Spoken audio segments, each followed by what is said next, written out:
So pretty. As you guys can see, I'm back in the dart, and I actually have some pretty good news. So I just made a video on the truck, or not truck anymore. His name is Sparky, as I told you in that video. So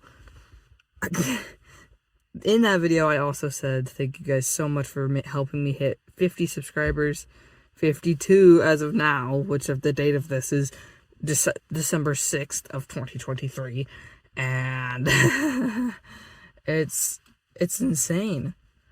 Like, that's not a big milestone. Even, like, it may not seem like a big milestone, but for me anyway, it is. I've been on this channel for about a year. So I've had this channel for 1 year now, and I've had 50 subscribers. And it's because you guys like that thing so much. That thing, which is awesome. Because if I'm being honest, I like it too. Now, anyway, as you can see, we're not in Sparky. We're in my dart, and you're probably asking yourself, well, why? So a lot of people in the last video commented a whole bunch of cool stuff. So at least in the last video I did with this thing, not the last one, but the very first one I did about the dart. Someone had said you should try doing a compression test, which is a good idea, and I actually want to at some point. But I have actually figured out why it wouldn't start. So I was excited, but also kind of disappointed that to figure out what actually happened. So yeah, a whole bunch of you guys were saying that you should just let it try and start it multiple times, let some fluids get ran through, which is a smart idea, and I did, and it still wouldn't crank. And then another, like I said, one of you guys also commented that I should try doing a compression test, and I am going to do that, hopefully. I want to know what this thing is doing, so that should be pretty good. It's not going to be in this video. I don't know what video it'll be in because I currently do not have a compression tester, but whatever. So, I checked the fuel.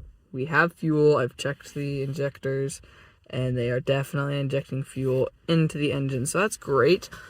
I checked air. We definitely have air. There's no oil being sucked into the air or into the engine. So we don't have oil in our intake, and we don't have oil everywhere, really.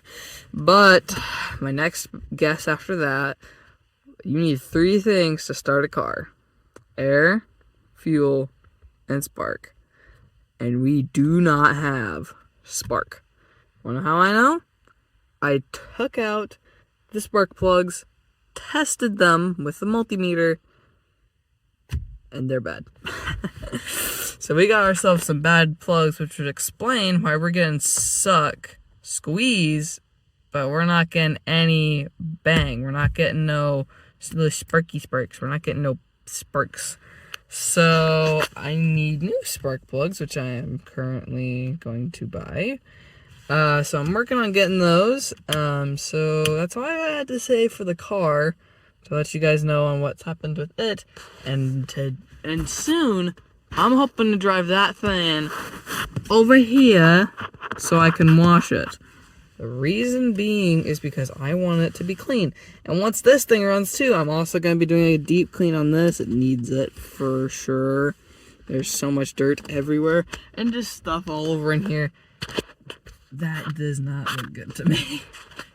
So anyway, let's go ahead and get out here and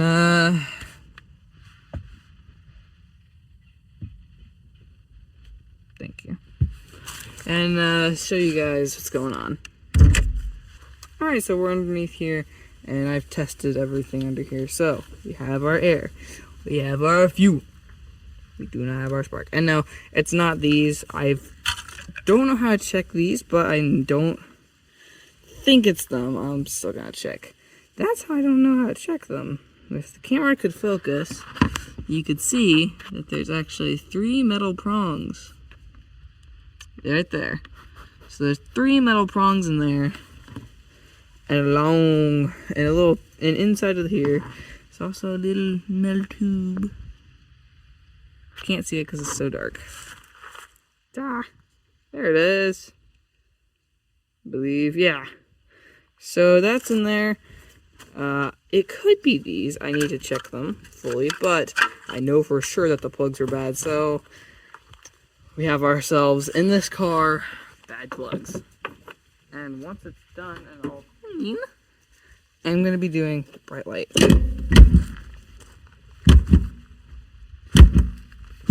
This hood. Anybody don't know how to shut hoods. But this thing is freaking awesome. So, yeah, pretty good. Stay. You cover the plate. Okay, good. So anyway, that's all I really wanted to say. There's not much about this thing I can do, really. Except for wait for parts, and then try and fire it up and see if she moves. That's also something I forgot to tell you guys. Gosh dang it. So another one of my family members, they also own a Dodge Dart. It's also 1.4 liter. It is a turbo. And he took it down to the mechanic, and they said that it had a head gasket issue because it was also leaking. And that's what they told us too. So we replaced our head gasket. It did not fix it. The head gasket was fine. And then my buddy who has a Dart as well said that he took it back down to a different mechanic, and they said that the PCV seal was not making a good enough seal to the engine. And that is what happened with ours. So in their case, it wouldn't burn oil constantly like ours does, but it's whenever they'd slow down and stop that the oil would slosh forward and burn on like the exhaust. With us, it would just burn on its own. So Dodge, come on. Apparently it's just like, I think it's a design flaw on these things because the PCV is on top, but I'm not sure. Anyway, so I don't have much else to say about this vehicle. And once it's all clean, I want to do a review on this one to show you guys what it is, what it's about, and overall what it's like to drive. So I can't wait for that. Anyway, I hope you all have enjoyed, and of course, see y'all later in another video. Thank you guys so much for subscribing. And of course, I want to see what you guys have to say on the video about Sparky and on this Redline Red Dodge Dart. Anyway, hope you have more for us today, and of course, subscribe.